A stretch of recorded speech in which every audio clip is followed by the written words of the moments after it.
Welcome. This is HR That Works President Don Finn, and today I'm going to help answer the question, how do you really calculate the cost of a high turnover position? And I'm a good person to answer that because one thing I did for 5 years is I ran a senior HR group, very high-end HR executives. We met every month and we tackled issues just like this. And one of the things we did, we put together a turnover cost calculator. So we kept putting all these inputs into what the possible variables are. And there's two sides to the turnover question. One is the hard costs, one's the soft costs. When you think about the hard costs, it's like I have to run the ad again, I got to do the monster placement again, I have to interview again, I have to pay a referral bonus again, I have to relocate them, all sorts of things. I have to go to the job fair. All sorts of those things are hard costs. You can just look at what you've done with the last few employees and be able to calculate what those hard costs are. Now, the harder thing to wrap your arms around is the soft costs. So, for example, there's two sides of it. There, on a high turnover position, if you are letting good people go, then the costs are going to be enormous. If you're keeping poor people on the bus, the costs are going to be enormous.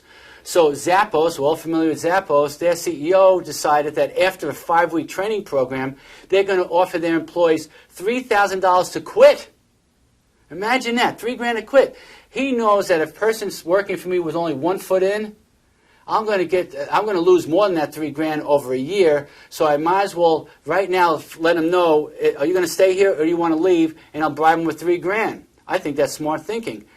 The other side of it is losing somebody that if they quit, you would be upset because they're actually producing. Now, those people are giving you an ROI above and beyond everybody else in the organization. And, what's their productivity? What's the lifetime value of that employee? What if you had kept them for another 3 years? How much more money would they have made you?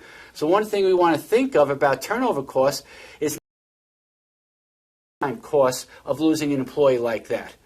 And one of the challenges is turnover is contagious. Somebody leaves, they take their friend with them. You lose a project manager, they take the whole project team with them. They go on social media and they badmouth your company. So there's a lot of costs, and might even be a cost of a lawsuit or something like that, all the unemployment claims, things like that.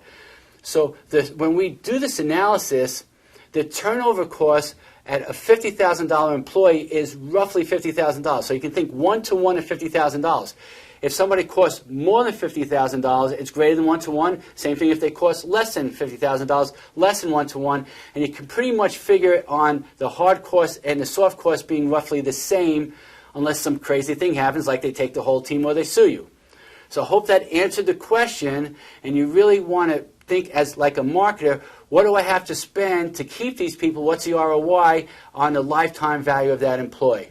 I hope that helped answer the question. Take care.